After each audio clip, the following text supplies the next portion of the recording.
sont les plus porteuses d'informations, c'est des vecteurs d'informations.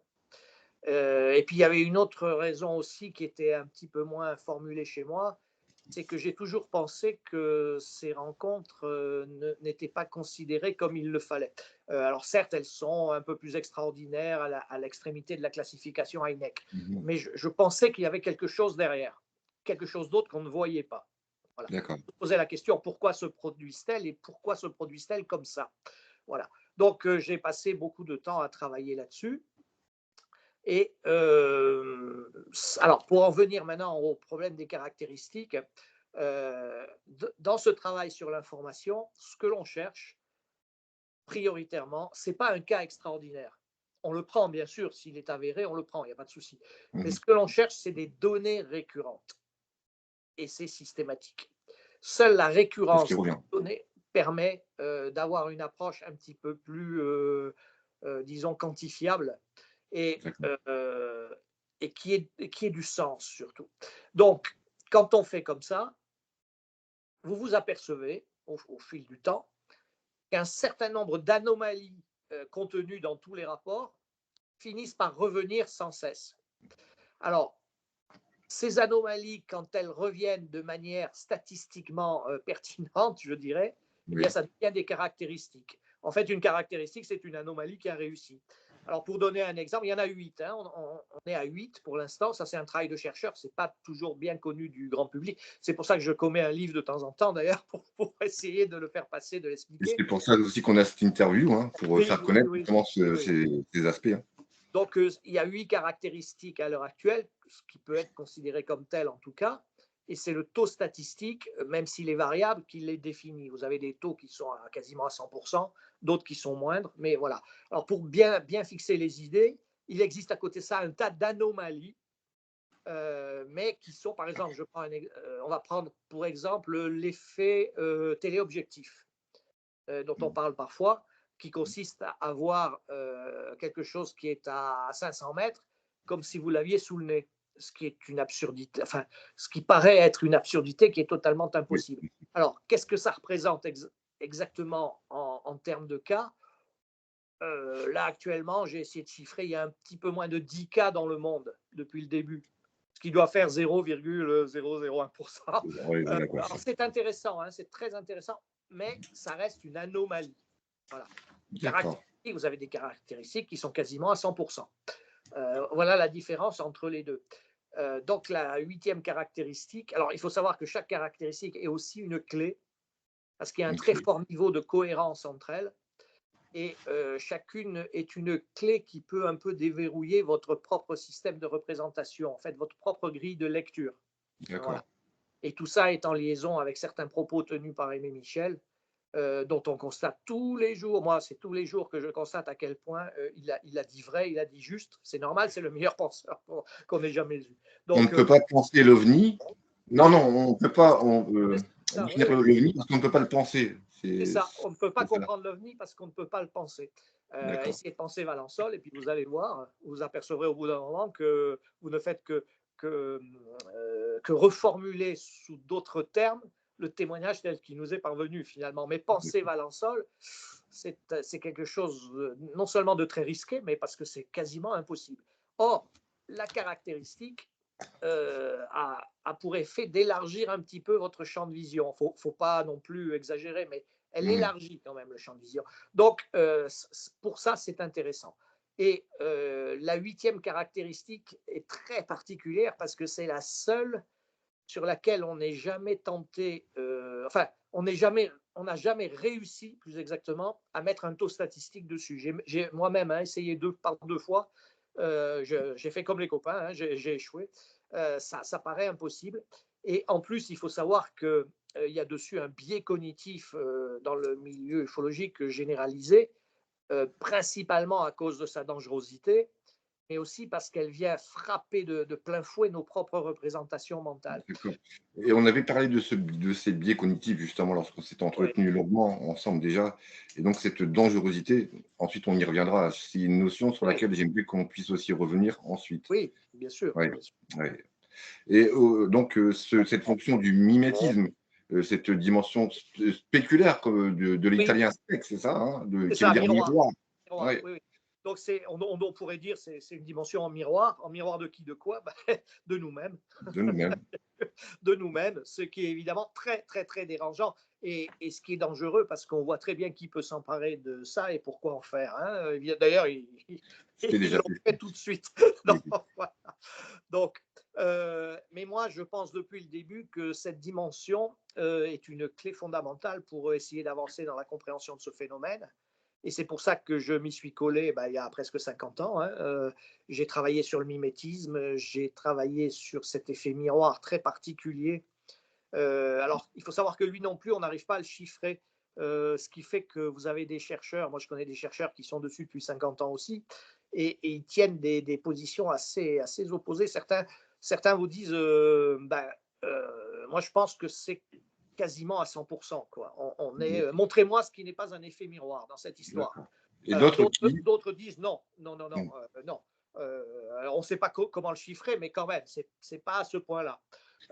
Donc voilà, ça évolue comme ça.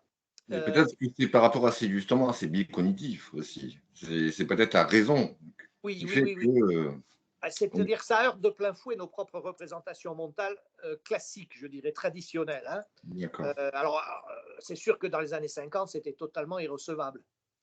Et puis, il faut savoir qu'il y a au moins 3 niveaux de mimétisme aussi. Oui. Donc, tout le monde connaît à peu près ou a entendu parler du premier. Bon, ce phénomène paraît capable de mimer un certain nombre d'artefacts humains, principalement aériens. Mais, Aérien. mais pas seulement. Pas seulement. Les cas les plus extraordinaires se déroulent souvent au sol et enfin, j'ai eu à enquêter sur un cas pareil. Je peux vous dire que les témoins ne s'en sont jamais remis. Hein. Et d'ailleurs, ils ont refusé d'en parler à la fin. Donc, Ouais. voilà. Euh, donc, c'est particulièrement absurde. Et pourtant, certains cas auraient dû attirer notre attention indépendamment de ça, puisqu'on a des cas où on a vu l'objet se transformer devant les témoins, changer de forme. Donc, Mais il ça y a aurait aussi, dû nous alerter. Mais non, là aussi, il y a eu un biais cognitif. C'est sûr que si vous remontez à 1950 et que l'on pense que les ovnis sont des appareils en tôle et boulons sur le mode de nos avions, par exemple, et qui ouais, viennent de la planète Mars, mhm. le mimétisme, ça ne vous parle pas. Hein. C'est sûr. C'est pas quelque chose voilà, qui Oui, est dans. oui, oui. Mais alors, ce mimétisme, je parlais du mimétisme terrestre, on peut le retrouver aussi dans un cas assez célèbre, celui du Skinwalker Ranch, hein, de ce ranch de l'Utah, où les phénomènes sont décrits souvent sous la forme d'animaux, de loups volumineux, Oui, mais pas vraiment. Et donc, il y a aussi ces cas-là où le phénomène semble aussi pouvoir mimer certaines formes de vie, hein, où il apparaît quelquefois aussi sous forme anthropomorphique. oui, Et donc, oui. ça, c'est très, très, très étrange aussi. Oui, Alors, oui, et vous noterez que c'est toujours déformé, c'est-à-dire que le mimétisme n'est jamais pur à 100%. S'il était pur à 100%, on n'en parlerait jamais. non, bah non, Ben parce oui, que ça passerait inaperçu. ben Voilà. oui, vous voyez passer Non. à 747 au-dessus de vous, vous dites, bon, voilà, c'est à 747. Si maintenant il lui manque la queue et l'avant, ah, Ouais. bon, voilà. Et c'est pareil avec Voilà. les...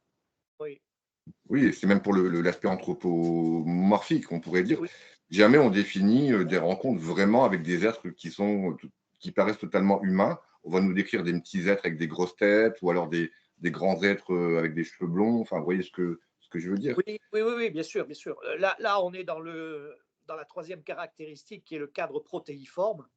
La créativité de ce phénomène paraît absolument extraordinaire, effectivement. Moi, j'appelle ça le kaléidoscope. Hein. C'est d'ailleurs une véritable épreuve quand on fait de la recherche, que vous montez des listes de cas sur lesquels vous allez travailler, de se heurter, de traverser le kaléidoscope. Hein. Moi, j'en ai connu beaucoup qui ont arrêté à cause de ça. Hein. C'est insupportable, insupportable. Mais oui, parce qu'au départ, on pensait que les ovnis, non seulement étaient des constructions en tôle et boulons comme nos avions, mais en plus, on a projeté nos propres, nos propres façons de faire dessus. C'est-à-dire qu'on s'attendait à trouver des séries et des pré-séries, c'est-à-dire une forme d'objectivation quand même du C'est phénomène. ça. Ouais, ouais, ouais. Et malheureusement, on s'est cassé la figure assez vite. Ça, c'est la troisième caractéristique. Elle est trouvée dans les années 60, quand on commence à faire un peu des statistiques sur les formes et tout, et on s'aperçoit très vite que les formes sont innombrables et que même quand il y a des formes qui sont à peu près similaires, du genre une sphère par exemple, on s'aperçoit qu'elles ne sont jamais semblables les unes aux autres. Ouais. Donc ça, c'est évidemment un gros problème. Ça nous sera reproché d'ailleurs à l'ufologie. Hein. C'est une telle incohérence, une telle absurdité montre que c'est une construction humaine et puis c'est tout, quoi. Voilà. D'accord. Ouais, ouais. Mais il y a un autre aspect aussi qui est assez dérangeant aussi, du mimétisme. C'est ce que vous évoquez en tant que mimétisme, historique ou le Oui, mimétisme conceptuel. Est-ce que vous pouvez revenir sur ce point? oui, oui, bien sûr, c'est le second niveau. Alors, on s'est aperçu au fil du temps, parce que c'est particulier. Autant le premier niveau, vous en apercevez tout de suite, c'est à peu près comme une observation d'ovni classique. C'est Donc, évident. il Ouais. n'y a pas de problème. Mais le second niveau, vous ne pouvez pas, quand vous êtes dans le bain, vous en apercevoir. Enfin, l'histoire nous montre que c'est toujours 2, 3 décennies après qu'on commence à percuter, si vous voulez, à se dire, mais il y a un aspect contextuel dans cette histoire. Contextuel au sens historique hein, et au sens large. Alors, les Allemands ont un terme, c'est le Zeitgeist. euh, Zeitgeist, ouais. Zeitgeist, oui. Zeitgeist. Pour, c'est assez bien vu d'ailleurs, c'est l'air du temps, hein, le Oui, l'air Zeitgeist. du temps. Et, Oui. et c'est assez bien vu. Si on prend un exemple parmi beaucoup, hein, la vague des fusées fantômes, ce qu'on a appelé comme ça, en 1946 sur la Scandinavie, euh, bon, sur le coup, on a pris ça très au sérieux. C'est peut-être la vague la mieux enquêtée de l'histoire d'ailleurs, parce que tout le monde a pris peur, les Russes, etc. Les Américains ont même envoyé des sommités sur place pour voir un petit peu de quoi il en retournait. L'armée s'en est mêlée. Enfin, ils avaient des moyens. Bon, et on s'est aperçu qu'ils étaient vraiment fantômes, puisque plusieurs témoignages font état de crash de ces objets qui ressemblaient effectivement à des fusées avec des ailerons. Il y a un ingénieur qui a très bien vu les ailerons derrière, Mhm. est tombé pas très loin de sa maison. Alors, ça a déclenché tout un mécanisme gouvernemental où on est venu avec du matériel et tout, et on n'a absolument rien retrouvé.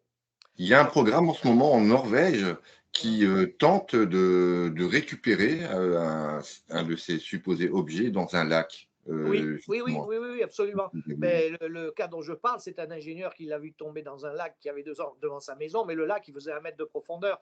Donc l'armée est venue avec des moyens colossaux. Pendant 2 semaines, ils ont tout ratissé et ils n'ont absolument rien trouvé. Donc voilà. Alors, après, ça a cessé comme ça a commencé et le temps a passé. Et après, on s'est aperçu quand même que ce n'était pas les Russes, contrairement à ce qu'on croyait à l'époque, et que on s'est dit, mais c'est quand même curieux, parce que on sort de la Seconde Guerre mondiale où tout le monde a en tête le V2. Le Bon, V2. ouais, oui. Et on rentre dans la guerre froide, dont le propre est un véritable arsenal de fusées munies de têtes nucléaires, d'un côté comme de l'autre, et on assiste à cette vague. Voilà, le niveau contextuel devient évident 30 ans après. Quoi, voilà. Et il y a beaucoup d'exemples de ce type, parfois Oui, moins extravagants, on va dire. il y en Euh, a quand même qui sont quand même, assez importants. Je pense à la vague de survol à Washington, oui, oui, heu, oui, 50. On oui, est en pleine guerre froide, c'est ça, enfin, oui, oui, oui, bien sûr. on est en pleine Euh, psychose d'une invasion et oui, on peut ouais, voir ouais. le phénomène se manifester comme ça, un peu comme s'il anticipait un peu Aussi, certains événements historiques. il y a un côté un peu prophétique dedans, on croit le discerner parfois. Alors, et puis après, vous avez un tas d'éléments. Moi, j'ai travaillé sur des cas où c'est à l'objet, à l'occasion d'une petite manifestation assez locale au niveau d'un département, eh bien, il y a eu une apparition qui était de loin en rapport avec ce qui se passait, et dans un tout autre lieu, devant plusieurs témoins en plus. Et le truc a vite été enterré parce que c'était tellement absurde que c'est inutilisable, quoi, finalement. Et ça arrive plus souvent que ce qu'on croit. Donc, c'est très, très particulier. Il y a eu encore un cas assez récemment hein, dans la vallée du Rhône, là, où un Mmh. témoin, une femme, a vu dans son jardin une carlingue d'Airbus passer à ras des haies. Donc, elle s'est précipitée dehors pour voir et il n'y avait rien. Or, on descend des carlingues d'Airbus par pas du tout par cette route-là, mais par le chemin qui longe la vallée du Rhône. Donc, encore une fois, là, on est dans un mimétisme un petit peu géographique aussi, qui a utilisé. Enfin, quand on commence à être sensibilisé à cela, on s'en aperçoit quand même, on trouve beaucoup de cas, hein, beaucoup trop de cas d'ailleurs. C'est vraiment. Alors Hein. évidemment, un sceptique va vous dire tout de suite, ben, il s'agit de confusion, bien entendu. Bien entendu. Et c'est d'ailleurs peut-être voulu, hein, parce que c'est imparable. Hein, c'est imparable. Et vous avez Il y a, plein de cas il comme y ça. a donc un phénomène mimétique, alors biomimétique, technomimétique, mais Oui, pas forcément parfaitement, historico-mimétique, on pourrait dire aussi, enfin oui, conceptuel, oui, en fonction du concept c'est aussi. ça. Il y a Donc, un troisième niveau. Il y a un troisième niveau aussi qui est heureusement plus rare, qui touche. Alors là, le mimétisme devient personnalisé à un témoin. Alors ça, j'ai travaillé sur un cas comme ça. J'ai eu la chance, il y a presque 50 ans, de travailler sur ce cas, de rencontrer le témoin, de faire la reconstitution avec lui sur place. Et ce sont des cas totalement inexplicables. C'est-à-dire que moi, 50 ans, presque 50 ans après, je reconnais que je suis toujours incapable de donner oui, une je comprends. explication du cas. Hein, sauf qu'il paraissait, il paraissait visiblement en rapport avec le vécu du témoin. Et le problème, c'est que le témoin n'était pas n'importe qui, c'était un commissaire de police et quelqu'un qui avait eu un passé extrêmement glorieux dans l'armée. Et quand on regarde bien le cas, il y a une relation avec ça. Alors évidemment, on va dire tout de suite c'est une hallucination, mais une hallucination qui dure 1 heure et demie sans déformation de l'environnement, où le témoin prend des repères dans la forêt et qu'il les retrouve tous le lendemain, ces repères. Moi, une hallucination, je veux bien, mais c'est quand même une drôle d'hallucination dans ce cas-là. Et ça, c'est Et totalement oui, explicable. Hein. d'après enfin, un ancien commissaire de police, c'est ce qui me fait penser que moi, enfin, moi, je suis ancien fonctionnaire dans la sécurité publique. Mm. Et j'ai discuté avec un ami qui est commandant de gendarmerie au mois de Ouais, septembre. ouais. Et lui aussi, et sans forcément sans tabou ou sans stigmatisation, m'a dit que lui aussi avait assisté à des choses qui étaient quand même très étranges. Voilà. Alors, il n'y a qu'en second rideau que vous vous en apercevez. C'est-à-dire que le témoin ne s'en aperçoit pas. C'est très rare. Lui, il vit ce qu'il vit, mais quand il en parle et qu'on commence à rassembler tout ça de manière cohérente derrière, en second rideau, donc l'enquêteur ou l'analyste, lui se rend compte qu'il y a des éléments avec le vécu du témoin, ce qui me fait dire que le mimétisme peut aussi être personnalisé à un témoin. Et Voilà, ça, oui. alors là, on est à un niveau là de complexité qui est pratiquement insurmontable pour nous, hein, bien sûr. Alors, mimétisme, oui, alors vous parliez de danger dans ce mimétisme.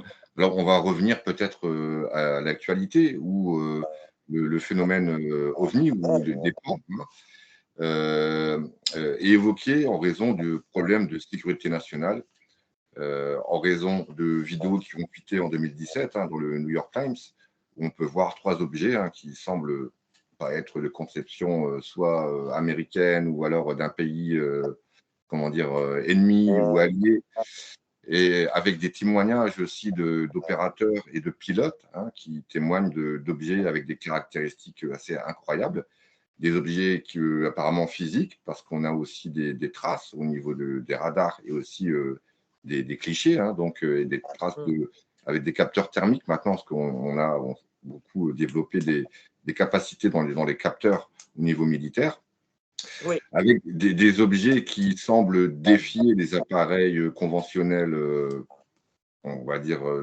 humains, hein, euh, qui ont des manœuvres d'évitement, qui sont capables d'anticipation. Dans le cas, célèbre cas du Nimitz, le fameux tic-tac a une manœuvre d'évitement et se retrouve à 60 km plus loin, exactement au point de ralliement où devaient se trouver les appareils dans l'exercice, dans la manœuvre ce jour-là. Alors, il y a forcément là un autre danger qui entre en jeu.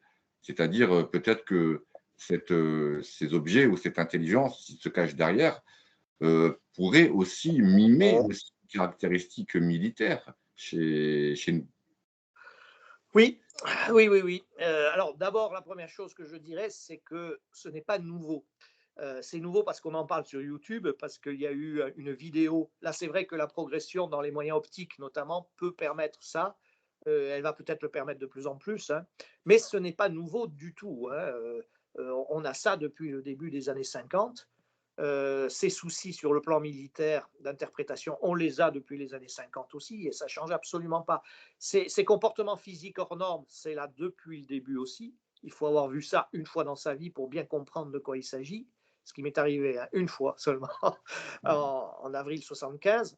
Je vous garantis que rien dans votre vie depuis votre petite enfance ne vous a jamais préparé à voir une chose pareille. C'est tout simplement, là encore, c'est impossible.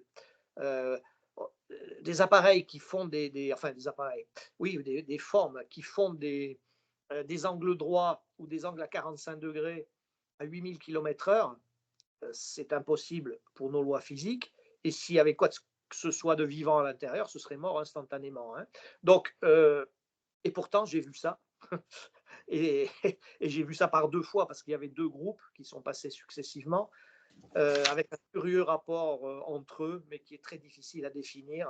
C'était assez agréable à regarder, c'était assez esthétique à regarder en fait. Bon, et j'ai eu de la chance parce qu'un astronome de Marseille les a observés 2 fois dans sa vie à la même heure, mais pas le même jour évidemment. Et en plus, lui, tout le groupe a tiré un angle droit dans le ciel.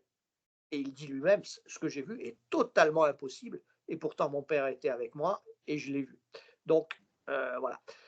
Donc, ça c'est là depuis le début, bien sûr. Et on a depuis le début des témoignages de pilotes hautement qualifiés quand même, qui témoignent ou ne témoignent pas, parce que toujours, bon, c'est un peu difficile.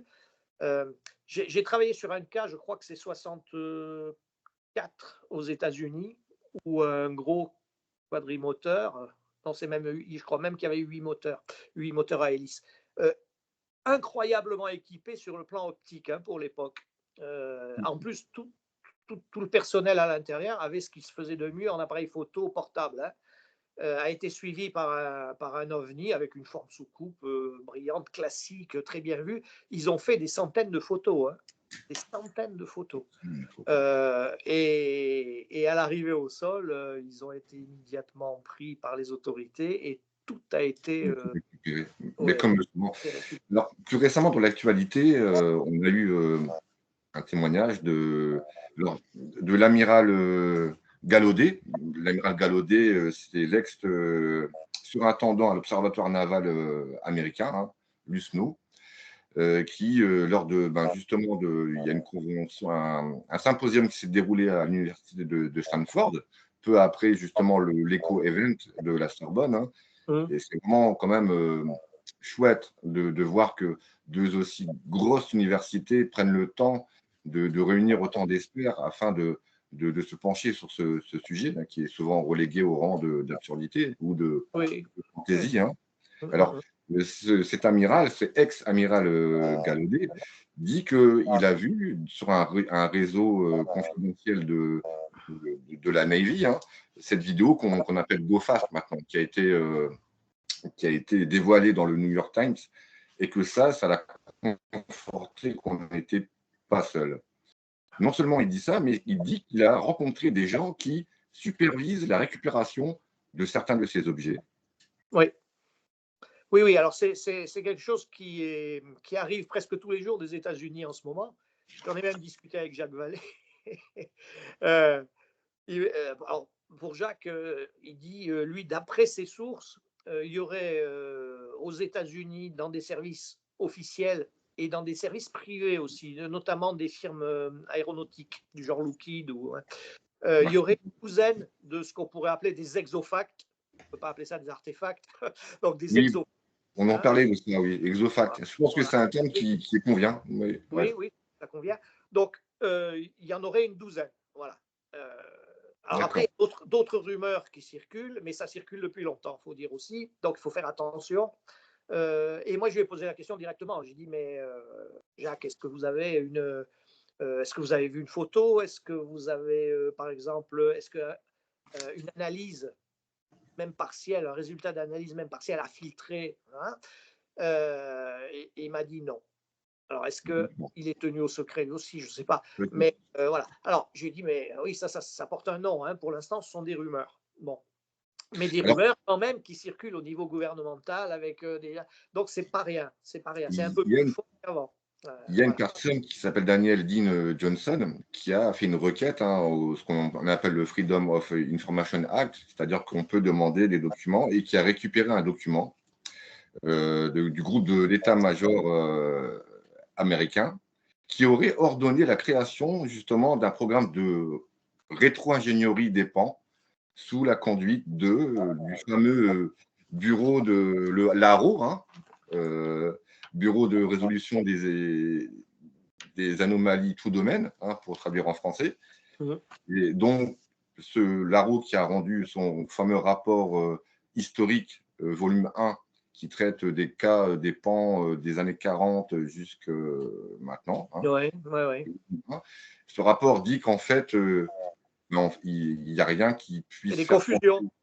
qu'il y a rien qui puisse faire penser à quelque chose d'extraterrestre ou à une technologie qui sortirait des lois conventionnelles de ce qu'on pourrait connaître, de la physique par exemple.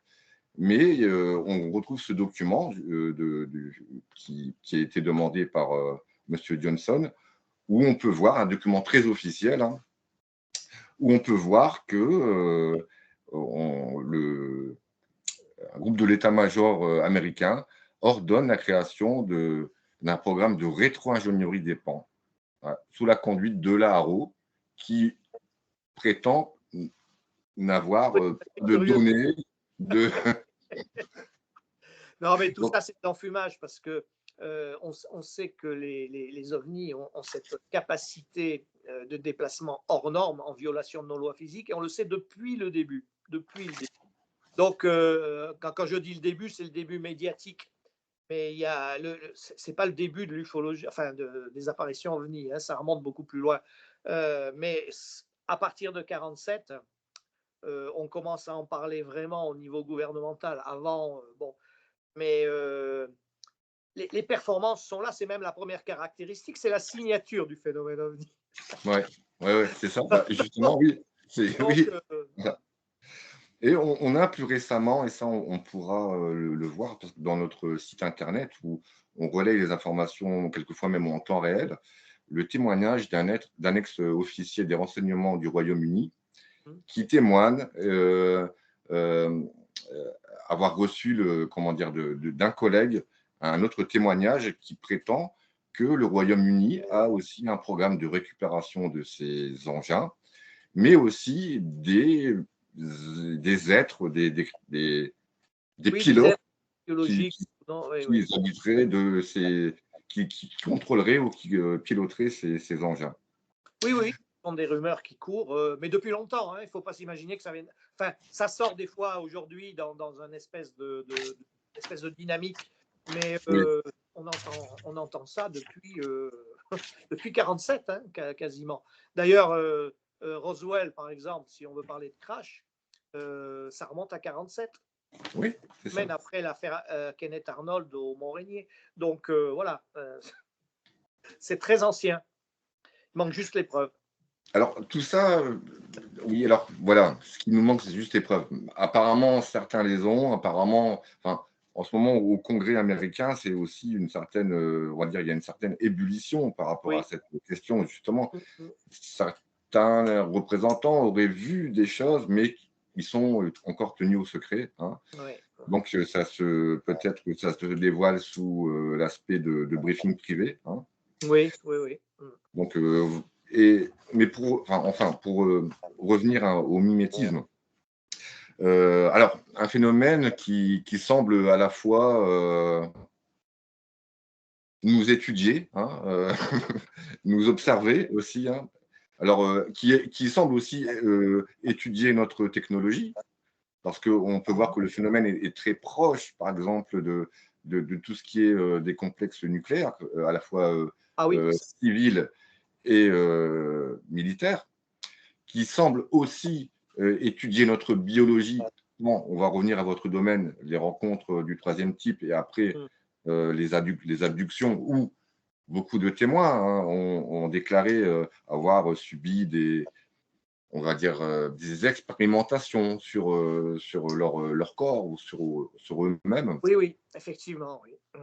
Et là, d'un autre côté, on apprend qu'il y aurait vraisemblablement des programmes d'études du phénomène aussi dans leur technologie, mais aussi comme de récupération du matériau biologique, comme l'avait déclaré David Grush lors de son Oui, audition au Congrès en juillet dernier, oui. de récupération et d'études de restes, donc de corps non humains.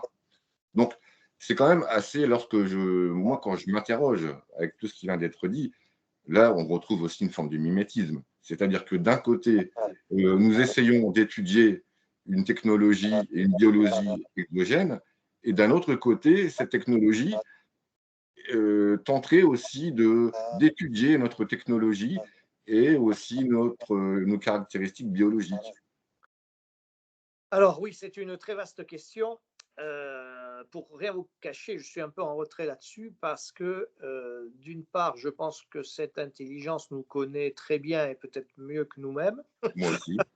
et qu'elle n'a pas grand-chose à apprendre de nous. Oui, Alors après qu'elle surveille des histoires nucléaires et tout, vous savez qu'il y a eu l'observation d'un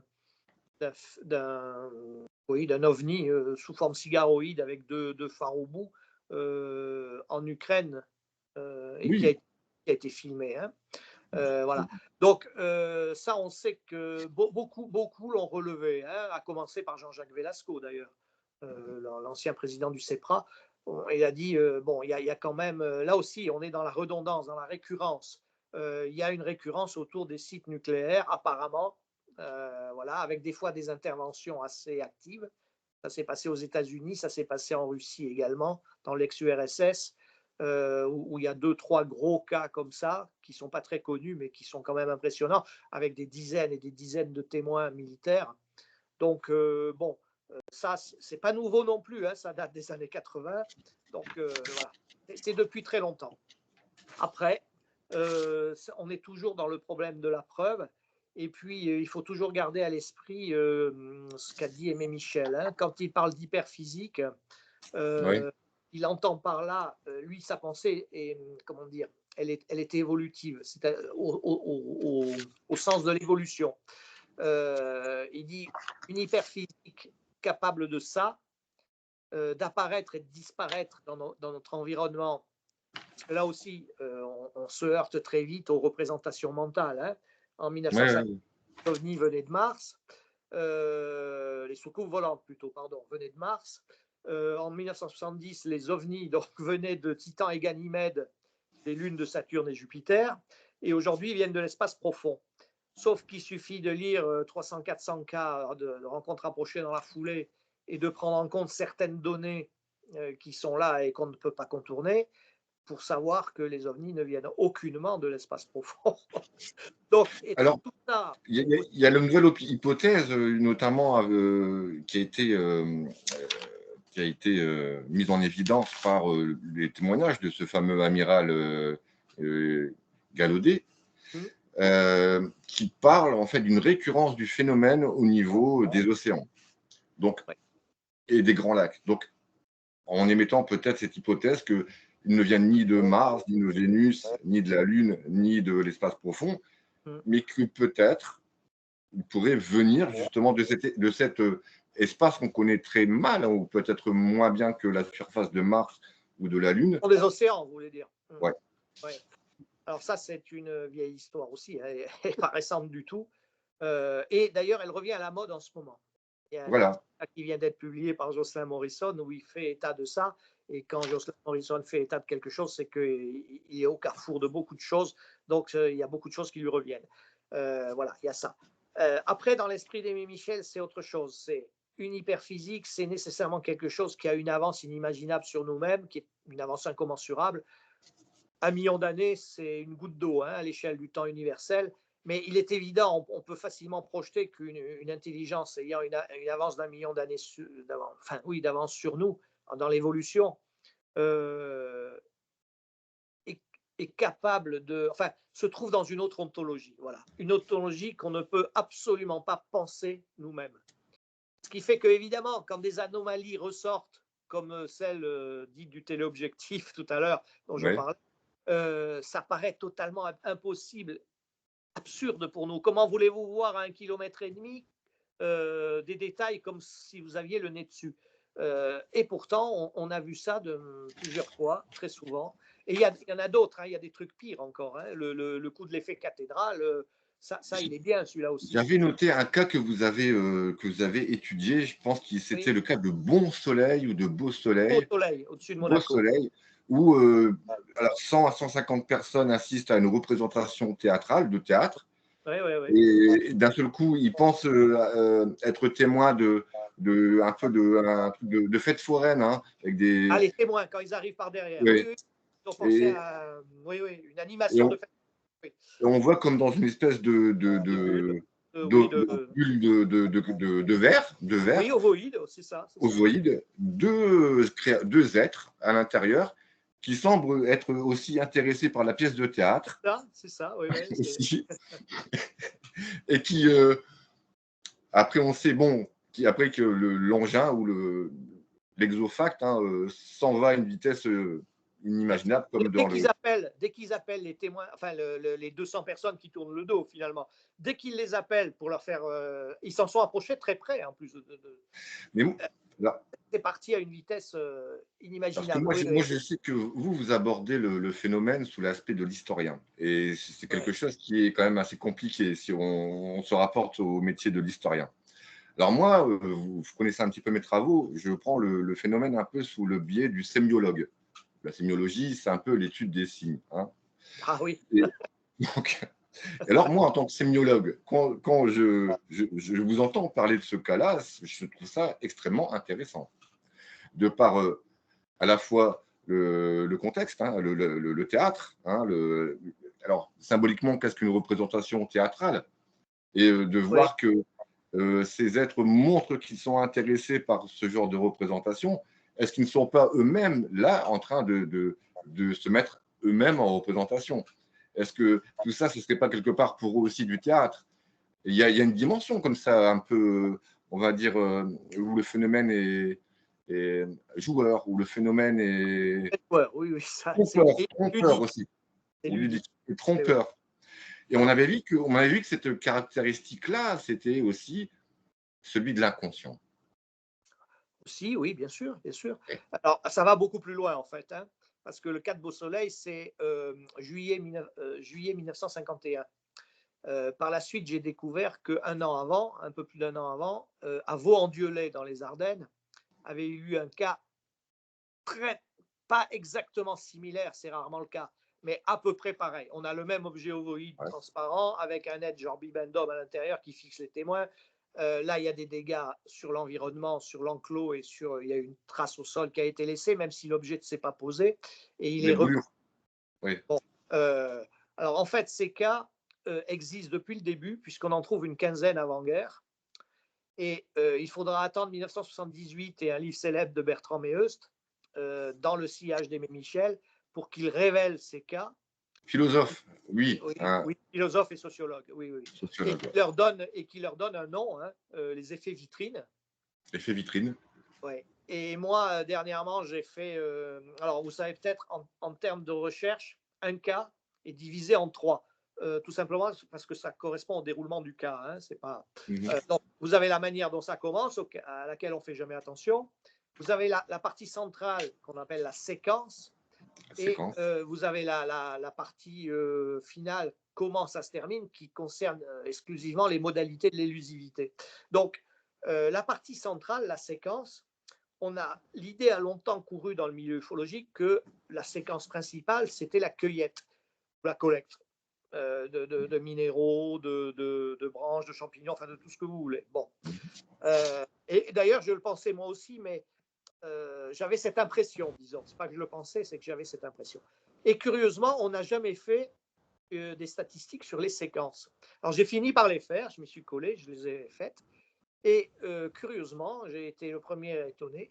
Qui arrive en tête des séquences? Eh bien, ce sont les effets vitrines, avec plus de 35% des cas, parce que 35%. vous en avez à toutes les époques et partout dans le monde entier. Et il faut savoir aussi que ça s'est produit parallèlement. Alors ça, c'est une partie de l'histoire qui est assez fascinante. Euh, l'histoire de l'ufologie, je parle de l'histoire contemporaine, hein. Elle commence en fait à la fin du 19e siècle et on peut la classer sous la forme de phases. La première phase, qui va durer jusqu'à la Seconde Guerre mondiale, c'est ce qu'on pourrait appeler une phase d'imprégnation à bas bruit. À bas bruit veut dire que personne n'en parle, ça reste dans le secret de famille. Et Le puis, secret voilà. de famille, vous en parliez, oui, j'ai Oui, j'en suivi parle ces beaucoup. différentes phases. C'est ça. Ouais. Alors, on s'étonne aujourd'hui que de temps en temps, un secret de famille saute à la 3e génération. Et c'est comme ça qu'on connaît un cas qui a eu lieu en 1890. Bon, voilà, Ouais. ou dans l'entre-deux-guerres. Hein. Et à partir de, on va dire, la fin de la Seconde Guerre mondiale, on rentre dans ce que j'appelle une phase d'accroche. Alors, cette phase d'accroche, elle possède 2 particularités. D'abord, de gros appareils se posent, ce qui n'est plus le cas aujourd'hui, hein, et vont laisser la plupart du temps des traces qui malheureusement seront délaissées, pas enquêtées, même pas photographiées des fois. Il y a quelques exceptions, mais elles sont rares. Alors ça, c'est vraiment dans la phase d'accroche. Et quand on regarde ce que les témoins ont vu à ce moment-là, on retombe dans la notion mimétique quelque part, parce que il y a un lien, me semble-t-il, évident avec le contexte de l'époque et même le contexte science-fictionnel, je dirais. Voilà. D'accord. Alors, ça, c'est la première partie. Et il y a une deuxième partie qui est encore plus étonnante, c'est que parallèlement à ces cas, se sont produits d'autres cas dont on n'a absolument pas entendu parler parce qu'ils étaient tellement absurdes que les gens n'ont pas parlé. Et il a fallu attendre encore une fois 20-30 ans pour qu'on commence un petit peu à aborder le sujet, que certains commencent à dire ben, on a vu ça, mais bon, voilà. Et ces cas, ce sont les effets vitrines. Mais moi, je trouve ça, franchement, je trouve ça passionnant. Enfin, en termes d'investigation, mais c'est vraiment des cas qui sont très difficiles comment dire, à investiguer. Hein. Si on regarde bien, c'est. Comme tous les cas de rencontres rapprochées, ce n'est pas facile à investiguer. Il faut savoir qu'il y a à peu près 40% de témoins multiples quand même dans ces cas-là, contrairement à ce qu'on croit. On s'imagine toujours que c'est le cas d'un témoin unique dans un endroit isolé qui va voir ou vivre une expérience. Mais alors ça arrive, hein, bien sûr, mais dans 40% des cas, il y a des témoins multiples quand même. C'est Alors, intéressant. on a maintenant des scientifiques qui travaillent de haut rang, qui travaillent sur le sujet, à savoir le docteur Gary Nolan de Oui, l'université de Stanford, qui oui. a étudié les effets éventuels que faisait justement que produisaient ces rencontres rapprochées avec le phénomène. On a aussi le docteur Avi Loeb avec son Oui. projet Galileo, hein, qui va tenter aussi comment on pourrait définir ça, de pouvoir repérer la présence de ces objets dans la proximité en fait, Oui, de notre espace, de notre environnement au sens large. l'environnement. Alors, on parlait tout à l'heure de programmes de rétro-ingénierie, de technologie, d'études de corps, mais est-ce que quelque part, on ne serait pas encore, même si on parle d'un progrès dans le traitement du sujet, est-ce qu'on ne serait pas encore dans la phase un peu toile et boulon? Ben, c'est-à-dire que le tollé-boulon, ce n'est jamais que ce que Aimé Michel appelait une projection anthropocentrique. Hein. D'ailleurs, il vous suffit de tomber sur. Il y a plein de scientistes hein, en ufologie. Il suffit de tomber dessus et vous comprenez vite. Si vous avez l'habitude d'analyser les discours, vous allez vous apercevoir que ce que disent ces personnes, c'est 100% de projection anthropocentrique. 100%, pas 99%, c'est 100%. Donc, on essaie d'appréhender ce qui n'est pas anormal non plus, comment faire autrement, à partir de quoi penser l'OVNI. On essaie d'appréhender ce phénomène à partir de notre propre contexte hein, et de nos propres projections. Et ça, Aimé Michel appelait ça, pas gentiment, hein, il appelait ça le niveau zéro de l'ufologie. Mais il faut dire que dans sa Mais, perspective, on ne peut pas penser l'OVNI. Donc, tout ce dont on bien sûr. discute là, si on est face effectivement à une intelligence qui a 1 million d'années d'avance sur nous, on parle presque pour rien dire. Il n'est pas dit du tout que les entités aperçues correspondent à ce qu'on imagine, c'est-à-dire que Voilà. réellement à des êtres, parce qu'on en a vu se désintégrer sur place, on en a vu devenir transparentes, on en a vu. Il faut faire très attention avec ça. On n'est pas capable de penser cette hyperphysique. Donc, C'est très, très, très difficile. Et quand vous travaillez sur 300-400 cas, croyez-moi, vous êtes bien obligé d'en passer par là, quoi, quand même. Ouais. Pour rebondir sur cette hyperphysique et pour conclure cette entrevue, justement, on va parler peut-être de votre projet. Alors, on parlait de physique, un projet de livre avec Oui, Philippe Guillemant, hein, oui, oui, qui, oui. qui- qui nous a offert quand même une conférence assez incroyable lors Ouais, de l'Eco-Event. Alors, ouais, beaucoup de gens parce que c'est un physicien qui parle avec des paroles d'un physicien, donc avec un vocabulaire de physicien. Et donc, vous avez un projet avec Philippe Guillemant d'un livre où vous allez peut-être vous pouvoir aussi donner, comment dire, apposer une lecture un peu plus, comment dire, grand public des travaux qui émanent de Philippe, qui sont vraiment très, très oui, intéressants.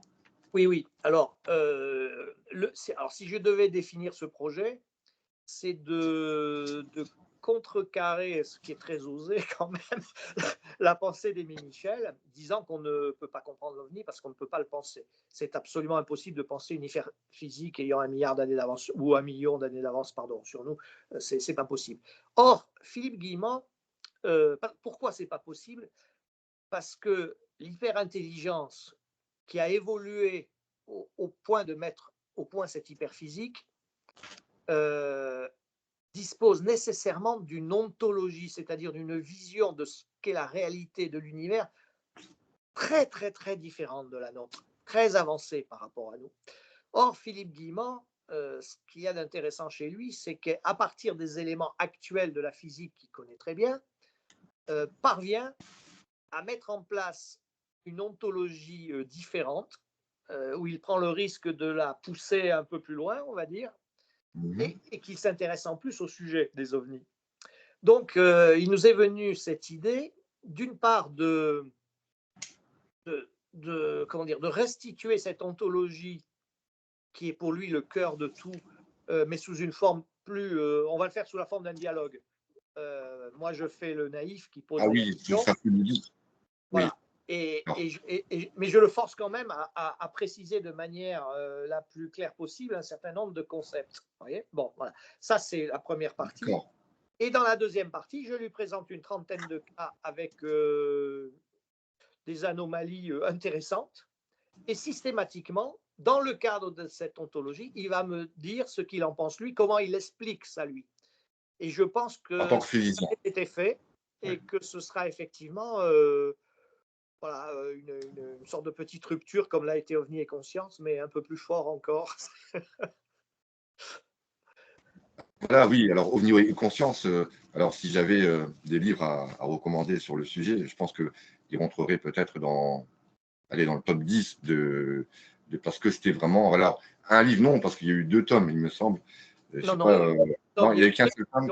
une réédition en Une 2022. réédition, ouais, oui, oui. Ouais, Voilà, une le même, réédition. même chose. Voilà, En revanche, Philippe a modifié son apport dans la deuxième édition. c'est C'est ça, oui. ça qu'il faut lire. Voilà, c'est ça, la Oui, deuxième édition. Voilà. oui, Et donc, livre très intéressant auquel vous avez participé également, oui, hein, oui, avec Philippe Guillemant, justement. oui, Et donc, alors moi, et donc, pour conclure, hein, alors, je recommande à nos spectateurs aussi de ce livre hein, sur la 8e clé, qui est vraiment très, très intéressant. Et, et donc, aussi comment dire, d'essayer peut-être de comprendre hein, ce phénomène sous d'autres aspects que l'aspect peut-être technologique, comme on vient de dire, toi les boulons. oui, Et, oui, oui, ça c'est indispensable parce que ce qui prime avant tout, c'est l'ontologie universelle. Après, la technologie, s'il y en a encore à ce niveau-là, ce qui n'est pas dit, ça découle nécessairement de la physique. Donc voilà. Mais une fois qu'on aura une approche un petit peu plus poussée de l'ontologie universelle, on sera peut-être pas très loin d'avoir, enfin, on aura réellement progressé dans la compréhension de ce phénomène. Ça, j'en suis absolument persuadé. Oui, oui. d'accord. Bon, mais écoutez, Eric, en tout cas, je vous remercie de m'avoir accordé autant J'ai de temps.